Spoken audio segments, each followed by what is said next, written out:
जगत में प्रत्येक व्यक्ति को किसी ना किसी प्रकार की निर्बलता अवश्य होती है। जैसे कोई बहुत तेजी से दौड़ नहीं पाता तो कोई अधिक भार नहीं उठा पाता, कोई असाध्य रोग से पीड़ित रहता है तो कोई पढ़े हुए पाठों को स्मरण में नहीं रख पाता। ऐसे अनेकों उदाहरण और भी हैं। क्या आप किसी ऐसे व्यक्ति को जानते हैं जिसे सब कुछ प्राप्त हो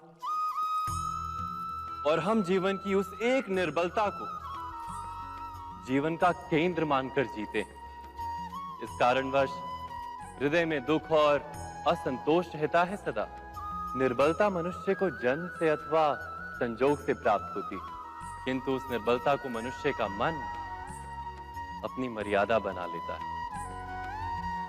किंतु कुछ व्यक्ति ऐसे भी होते हैं जो अपने पुरुषार्थ और श्रम से उस निर्बलता को पराजित कर देते हैं। क्या भेद है उनमें और अन्य लोगों में? क्या आपने कभी विचार किया है? सरल सा उत्तर है इसका। जो व्यक्ति निर्बलता से पराजित नहीं होता, जो पुरुषार्थ करने का साहस रखता है हृदय में, वो निर्बलता को पार कर जाता है। अर्थात निर्बलता अवश्य ईश्वर देता है, किंतु मर्यादा मनुष्य का मन ही निर्मित करता है। स्वयं विचार कीजिए।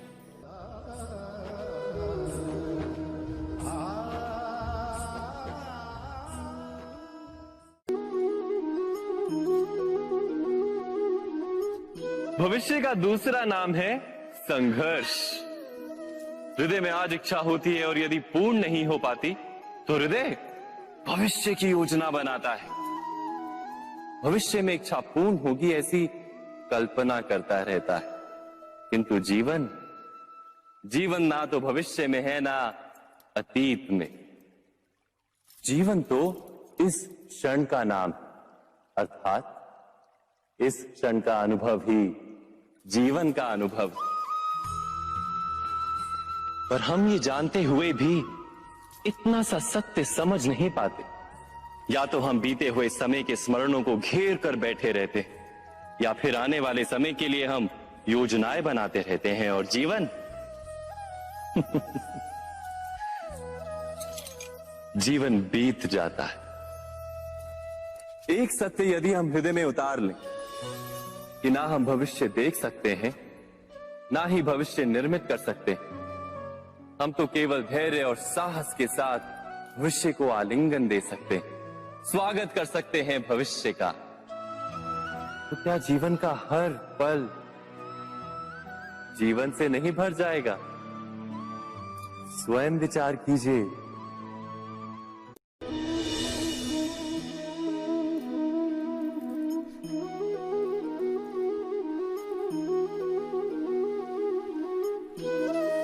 ज्ञान प्राप्ति सदा ही समर्पण से होती है, ये हम सब जानते हैं। किंतु समर्पण का वास्तविक महत्व क्या है? क्या हमने कभी विचार किया? मनुष्य का मन सदा ही ज्ञान प्राप्ति में विभिन्न बाधाओं को उत्पन्न करता है। कभी किसी अन्य विद्यार्थी से ईर्ष्या हो जाती है, कभी पढ़ाए हुए पाठों पर संदेह जन्मता है और कभी गुरु द्वारा दिया गया दंड मन को अहंकार से भर देता है। नहीं, क्या ऐसा नहीं होता? न जाने कैसे कैसे विचार मन को भटकाते हैं और मन की इसी अयोग्य स्थिति के कारण हम ज्ञान प्राप्त नहीं कर पाते। मन की योग्य स्थिति केवल समर्पण से निर्मित होती है। समर्पण मनुष्य के अहंकार का नाश करता है, ईर्ष्या, महत्वाकांक्षा आदि भावनाओं को दूर कर हृदय को शांत करता है और मन को एकाग्र करता है। वास्तव में ईश्वर की सृष्टि में ना ज्ञान की मर्यादा है, ना ज्ञानियों की। गुरु दत्तात्रेय ने तो गाय और श्वान से भी ज्ञान प्राप्त कर लिया था। अर्थात विषय ब्रह्म ज्ञान का हो या जीवन के ज्ञान का या गुरुकुल में प्राप्त होने वाले ज्ञान का, उसकी प्राप्ति के लिए गुरु से अधिक महत्व है उस गुरु के प्रति हमारा समर्पण। क्या ये सत्य नहीं?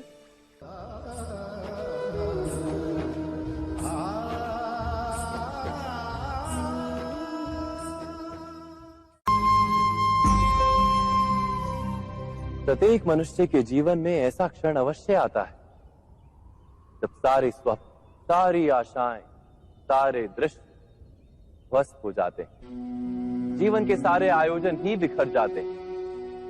एक और धर्म होता है और दूसरी ओर सुख। इसी को धर्म संकट कहते हैं। जब धर्म का वहन ही संकट हो और धर्म का त्याग ही सुख हो। विचार कीजिए, कभी किसी स्वजन के विरुद्ध सत्य बोलने का अवसर प्राप्त हो जाता है, कभी ठीक दरिद्रता के समय सरलता से चोरी करने का मार्ग प्राप्त हो जाता है, कभी किसी शक्तिशाली राजनेता या राजा के कर्मचारी का अधर्म प्रकट हो जाता है। सबके जीवन में ऐसी घटना बनती ही रहती है। अधिकतर लोग ऐसे किसी क्षण को धर्म संकट के रूप में जान ही नहीं पाते। हमें किसी प्रकार के संघर्ष का अनुभव ही नहीं होता। सहजता से सुख की ओर खींचे चले जाते हैं, जैसे मक्खी गुड़ की ओर खींची चली जाती। वास्तव में धर्म संकट का क्षण ईश्वर के निकट जाने का क्षण होता है। यदि हम संघर्षों से भयभीत ना हो, सुख की ओर आकर्षित ना हो, अपने धर्म पर दृढ़ रहे, तो ईश्वर का साक्षात्कार दूर नहीं।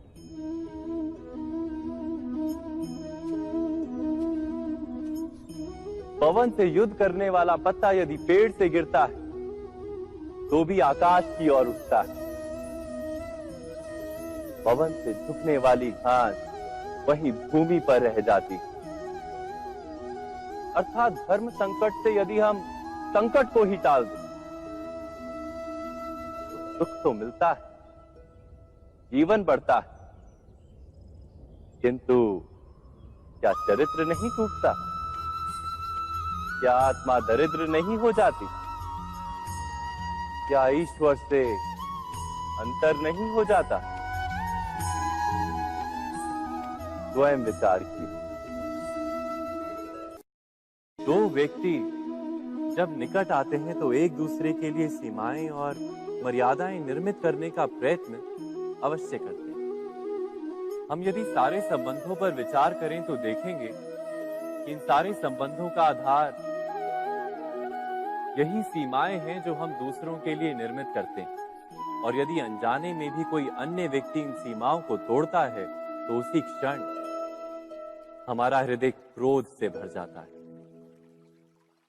इन सीमाओं का वास्तविक रूप क्या है? क्या हमने कभी विचार किया? सीमाओं के द्वारा हम दूसरे व्यक्ति को निर्णय करने की अनुमति नहीं देते।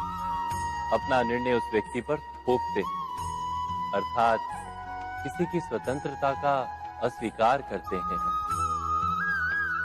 और जब स्वतंत्रता का अस्वीकार किया जाता है तो उसका हृदय दुख से भर जाता है। और जब वो सीमाओं को तोड़ता है तो हमारा हृदय क्रोध से भर जाता है। क्या ऐसा नहीं होता?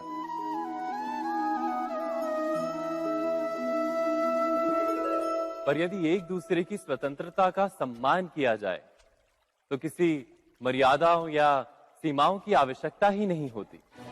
अर्थात जिस प्रकार स्वीकार किसी संबंध का देह है, क्या वैसे ही स्वतंत्रता किसी संबंध की आत्मा नहीं?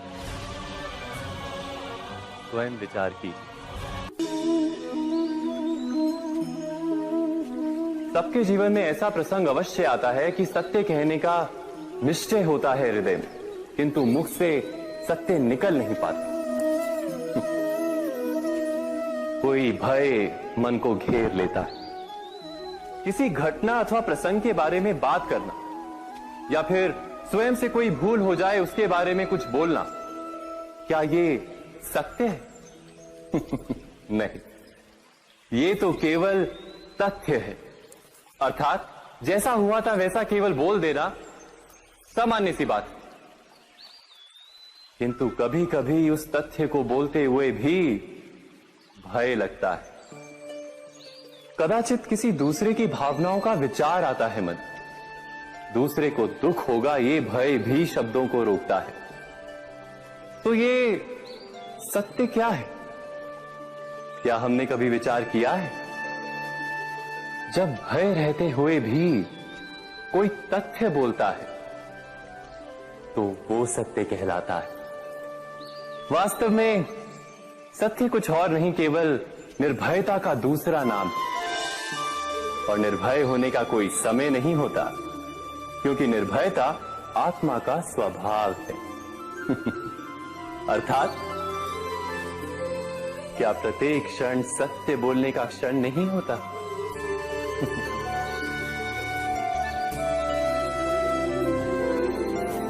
स्वयं विचार कीजिए।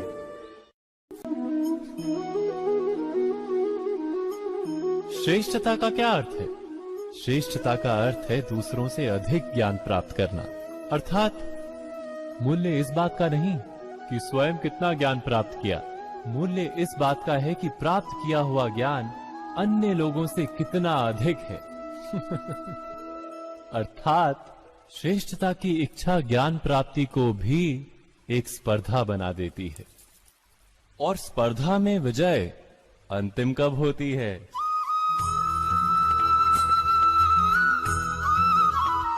कुछ समय के लिए तो श्रेष्ठ बना जा सकता है, किंतु सदा के लिए कोई श्रेष्ठ नहीं रह पाता। फिर वही असंतोष, पीड़ा और संघर्ष जन्म लेता है।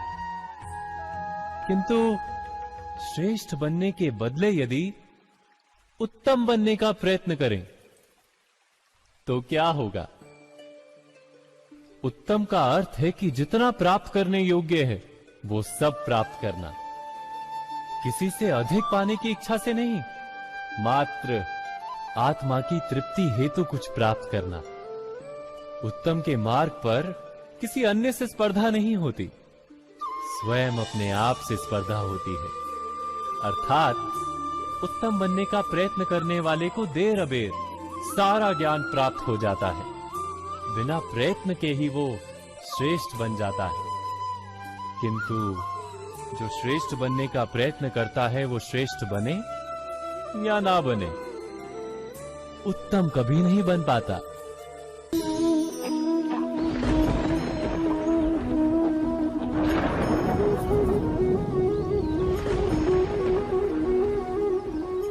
सपनों और पूर्वाभासों के आधार पर हम भविष्य के सुख दुख की कल्पना करते हैं।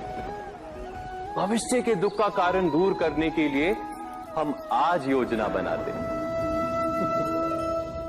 किंतु कल के संकट को आज निर्मूल करने से हमें लाभ मिलता है या हानि पहुंचती है?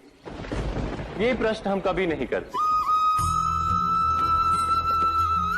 सत्य तो ये है कि संकट और उसका निवारण साथ जन से, व्यक्ति के लिए भी और सृष्टि के लिए भी।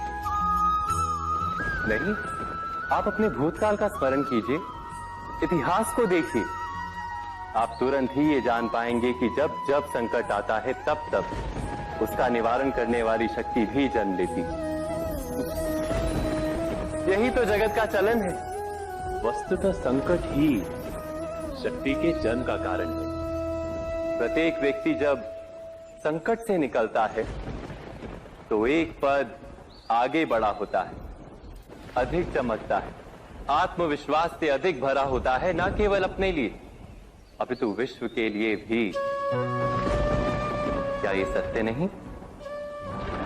वास्तव में संकट का जन्म है एक अवसर का जन्म, अपने आप को बदलने का, अपने विचारों को ऊंचाई पर करने का अवसर, अपनी आत्मा को बलवान और ज्ञान मंडित बनाने का अवसर।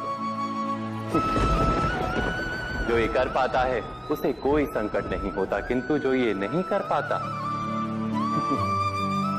वो तो स्वयं एक संकट है विश्व के लिए। विचार कीजिए।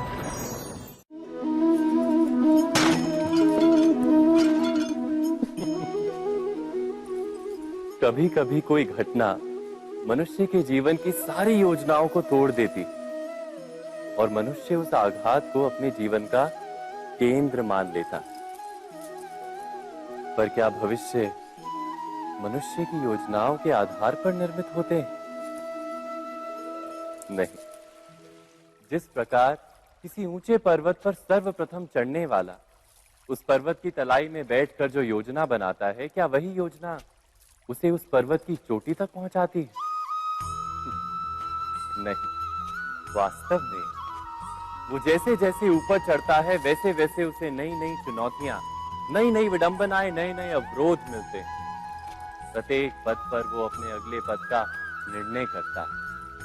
प्रत्येक पद पर उसे अपनी योजनाओं को बदलना पड़ता है। कहीं पुरानी योजना उसे खाई में ना ढकेल दे। वो पर्वत को अपने योग्य नहीं बना पाता, केवल स्वयं को पर्वत के योग्य बना सकता है। क्या जीवन के साथ भी ऐसा ही नहीं? जब मनुष्य जीवन में किसी एक चुनौती को, एक अवरोध को अपने जीवन का केंद्र मान लेता है, अपने जीवन की गति को ही रोक देता है, तो वो अपने जीवन में सफल नहीं बन पाता और ना ही सुख और शांति प्राप्त कर पाता। अर्थात जीवन को अपने योग्य बनाने के बदले स्वयं अपने को जीवन के योग्य बनाना ही सफलता और सुख का एकमात्र मार्ग नहीं। स्वयं विचार कीजिए।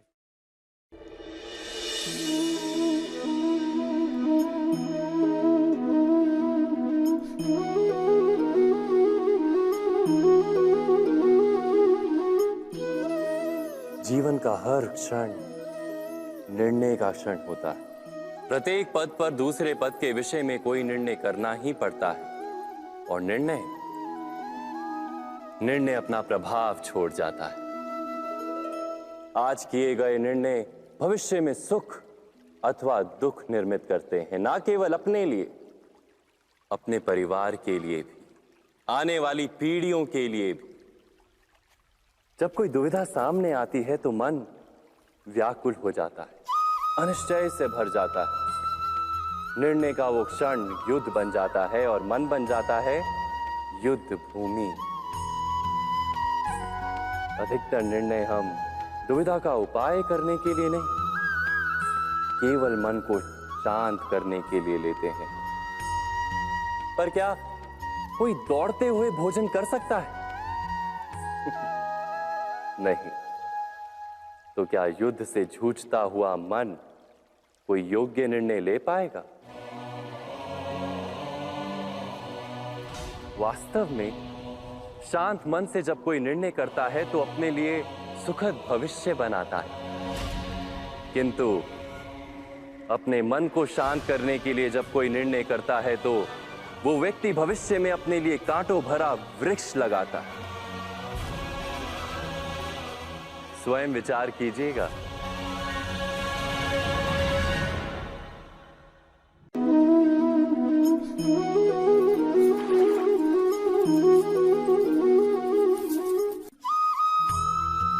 जीवन में आने वाले संघर्षों के लिए जब मनुष्य स्वयं को योग्य नहीं मानता, जब उसे अपने ही बल पर विश्वास नहीं रहता, तब वो सद्गुणों को त्याग कर दुर्गुणों को अपनाता है।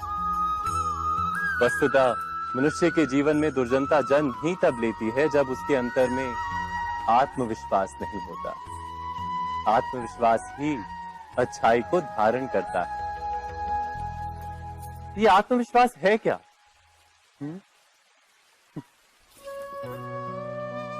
जब मनुष्य ये मानता है कि जीवन का संघर्ष उसे दुर्बल बनाता है, तो उसे अपने ऊपर विश्वास नहीं रहता। वो संघर्ष के पार जाने के बदले संघर्ष से छूटने के उपाय ढूंढने लगता है। किंतु जब वो ये समझता है कि ये संघर्ष उसे अधिक शक्तिशाली बनाते हैं, ठीक जैसे व्यायाम करने से देह की शक्ति बढ़ती, तो प्रत्येक संघर्ष के साथ उसका उत्साह बढ़ता है। अर्थात आत्मविश्वास और कुछ भी नहीं, मन की स्थिति, जीवन को देखने का दृष्टिकोण मात्र है। और जीवन का दृष्टिकोण तो मनुष्य के अपने वश में होता है। स्वयं विचार कीजिए।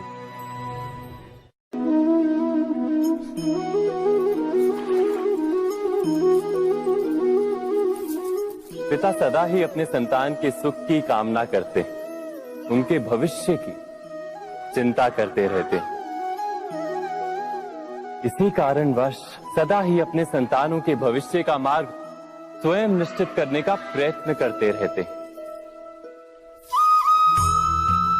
जिस मार्ग पर पिता स्वयं चला है, जिस मार्ग के कंकर पत्थर को स्वयं देखा है, मार्ग की छाया, मार्ग की धूप को स्वयं जाना है, उसी मार्ग पर उसका पुत्र भी चले, यही इच्छा रहती है हर पिता की। निस्संदेह उत्तम भावना है ये, किंतु 3 प्रश्नों के ऊपर विचार करना हम भूल ही जाते हैं। कौन से प्रश्न? प्रथम प्रश्न, क्या समय के साथ प्रत्येक मार्ग बदल नहीं जाते? क्या समय सदा ही नई चुनौतियों को लेकर नहीं आता?